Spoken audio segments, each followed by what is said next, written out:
পুলিশের 11 দফা দাবি না মানলে কাজে যোগ দেবেন না বলে জানিয়েছেন নেত্রকোনায় কর্মরত পুলিশ সদস্যরা। বৃহস্পতিবার বিকেলে নেত্রকোনা পুলিশ লাইন্সের সাংবাদিকদের তারা একথা জানান। তারা বলেন, আমরা কারো শত্রু বা প্রতিপক্ষ না, আমরা আমাদের ঊর্ধ্বতন কর্তৃপক্ষের নির্দেশে দায়িত্ব পালন করি। আমরা মাঠ পর্যায়ে কাজ করতে গিয়ে বিভিন্ন সময়ে বিভিন্নভাবে লাঞ্ছিত হই।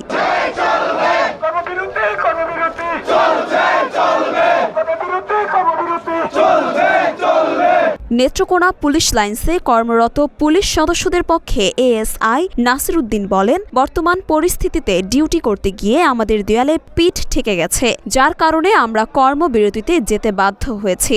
আমরা আমাদের ঊর্ধ্বতন কর্তাদের অর্ডার মানতে বাধ্য থাকি। তারা তাদের সুযোগ সুবিধা আদায়ের জন্য বিভিন্ন সময়ে আমাদের বিভিন্নভাবে ব্যবহার করে।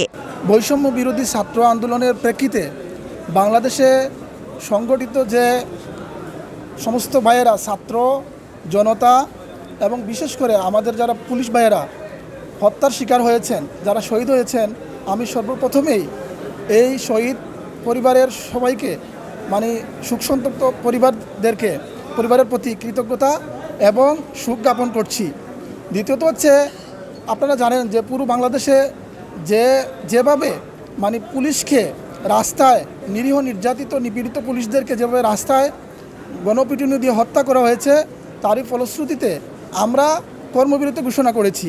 তো এখন কথা হচ্ছে, কর্মবিরতি যে আমরা ঘোষণা করেছি, আমরা কিন্তু কোনো রাষ্ট্রদ্রোহী না, আমরা দেশদ্রোহী না, আমরা এই দেশেরই সন্তান, এই দেশেরই নাগরিক, আমরা এই দেশেই জন্মগ্রহণ করেছি।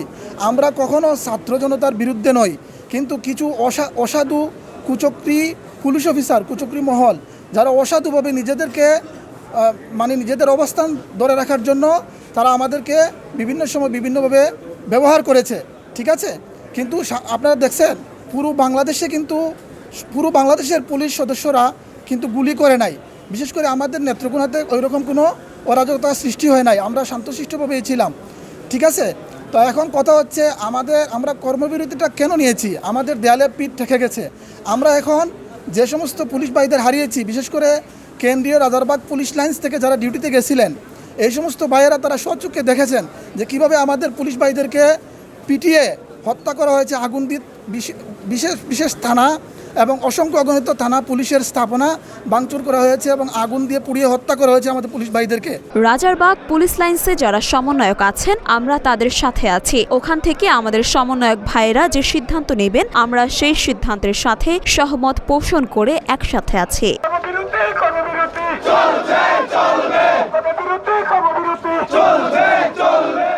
মরিয়ম মিম, ঢাকা পোস্ট।